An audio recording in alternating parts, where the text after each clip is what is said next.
Алабука кесиптик колледжинин педагогика окутуучусу Мирзахмедова Айгүл Жоробаевна. Тема педагогикалык илимий категориялар, сабактын планы, педагогика илиминин негизги категориялары, педагогика илиминин түзүлүшү. Сабактын максаты категориялар жөнүндө түшүнүк берүү, сабакка болгон кызыгуусун арттыруу, студенттерди адилеттүүлүккө тарбиялоо.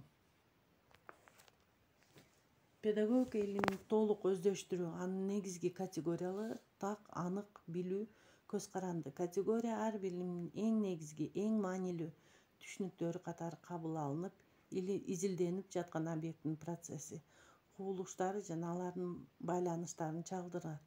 Ошондуктан бардык илимдер сыяктуу эле педагогика илимин терең өздөштүрүү үчүн биринчи иретте категорияларды так жана туура билүү зарыл. Педагогика илиминин негизги категориялары тарбиялоо, калыптандыруу, өнүктүрүү, окутуу, билим берүү, билим, билгичтик жана көндүм кирет. Педагогика илиминде тарбиялоо категориясы эң жалпы маанисинде инсанды калыптоо үчүн багытталган жана атайын уюштурулган процесс катары белгиленет. Тарбиялоо категориясы абдан маанилүү болгондуктан аны социалдык кең жана тар мааниде, ошондой эле педагогикалык кең жана тар мааниде аныкташат. Калыптандыруу адамдын инсан катары, башкача айтканда, социалдык объект катары бардык тышкы жана ички факторлордун таасир алдында өнүгүү процесси. Тарбиялоо процессин калыптандыруу таасир этүүчү негизги факторлордун бири. Өнүгүү адамдын организминде сандык жана заттык өзгөрүү процесси жана анын жыйынтыгы. Ал тынымсыз жана үзгүлтүксүз өзгөрүүлөрдүн негизинде жөнөкөйдөн татаалга, төмөндөн жогоруга жетүү менен мүнөздөлөт.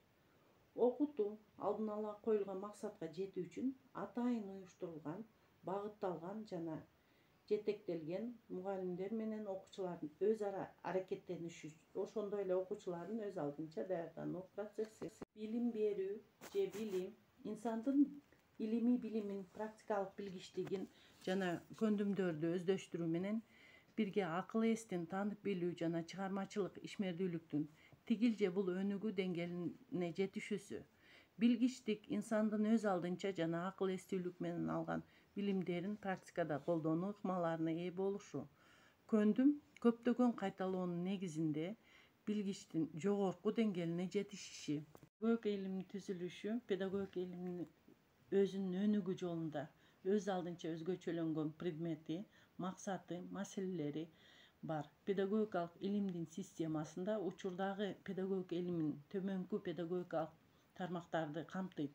Биринчи жалпы педагогика, экинчи жаш курактык педагогика, үчүнчү этнопедагогика, төртүнчү билим берүү жана педагогикалык ойлордун тарыхы, бешинчи атайын педагогика, дефектология, алтынчы социалдык педагогика, жетинчи салыштырмалуу педагогика, сегизинчи адистик боюнча педагогика, тогузунчу билим берүү системаларын башкаруу теориясы жана практикасы.